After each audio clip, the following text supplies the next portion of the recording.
Through it all, what would you do to succeed? To create your own path, stay on it, and reach your goals. For Otterbein student-athlete Rayna Coleman, the answer is simple. Anything. Now a senior captain for the Cardinal volleyball team, Coleman has become one of the more recognizable athletes around campus.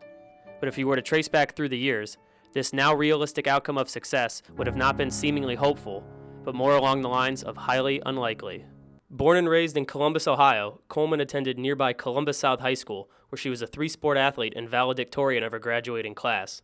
A very raw player competing for a school not known for their volleyball program, Coleman had 0 offers to play at the next level. She chose Otterbein due to the location and staff that it possessed, and decided before school began that she wanted to attempt to play volleyball for the Cardinals. Not knowing the first thing about Otterbein volleyball, Coleman contacted first-year head coach Monica McDonald, who was 25 years old at the time and also attempting to acclimate herself with the new program, having just been named a college head coach for the first time. She actually called me and asked if she could come join the team. Numbers being what they were, I said that was okay. When she first came in the gym, it was really obvious that she just did not have any sort of volleyball background. I could see some sort of athleticism there, but nothing like she is today. Physique-wise, she's really worked hard in the weight room and everything. So, really, I was just concerned that she wasn't going to make it, and those predictions came true about 2 days into the preseason when she decided that it was a little more than she could handle, and she actually left the team at that point. When I first joined the volleyball team, I felt like I didn't fit in a kind of weird way. I was from Columbus, and I wasn't used to the atmosphere and the switch of the volleyball pace. No more than 3 months later, Coleman woke up with an itch to give it one more try. She wasn't even sure if she could help a team that had just gone 4-26, but she did know that it was worth another shot. I just really love volleyball, and out of all the sports that I ever played, between volleyball, basketball, and softball, volleyball was my ultimate favorite, and I couldn't imagine not playing volleyball anymore. Coleman got in touch with McDonald, who was at the head of a program in need of players. McDonald decided that the program could use Rayna, regardless of what her role would be.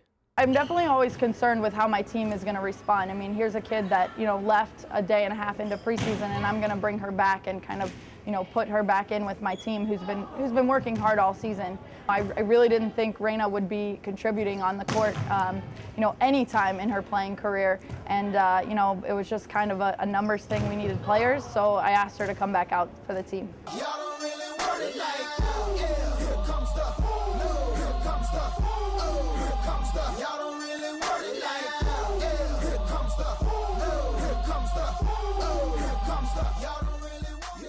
Fast forward 2 years, and this once raw and unpolished athlete has blossomed into one of the most powerful hitters in the Ohio Athletic Conference and Great Lakes region. Coleman, who bench presses 185 pounds, has ranked second on the team in kills over the last 2 seasons and has vastly improved her accuracy, an area in which she struggled early on in her playing days. The team's lone senior this season, who would have thought that she'd help lead the resurgence of a program that is now coming off its best season in school history?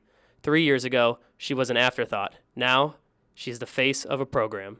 Rayna is the player that people associate with Otterbein volleyball. She just is more athletic than any player in the OAC, especially with Liz Chanelli leaving from Ohio Northern. Rayna kind of is the big hitter in the conference. She's a momentum swinger, and when Rayna gets a kill, Rayna gets excited, and it's fun to watch, but the team also rallies around her. So having her on the court is just huge for us. When you initially showed up to camp as a freshman, or when you came back to try to give it another go as a sophomore, did you ever envision becoming an all-conference type of player? Did you ever envision that you would make this much progress to be one of the best outside hitters in the conference? I never envisioned that. I feel like Monica really helped me to envision that for myself, because I thought that maybe she saw something in me that I didn't see, which helped me to realize that I actually could be a better player. Being a standout player and team leader involves affecting and influencing those around you in a positive way, an area in which Rayna has not had a problem with. OC, 1, 2, 3, OC. She's the type of person you can look at and just laugh, even if she's not doing anything, because she's just hilarious. She brings the whole team together. Everybody can talk to Rayna about anything, and she can just make anybody laugh whenever you're feeling down.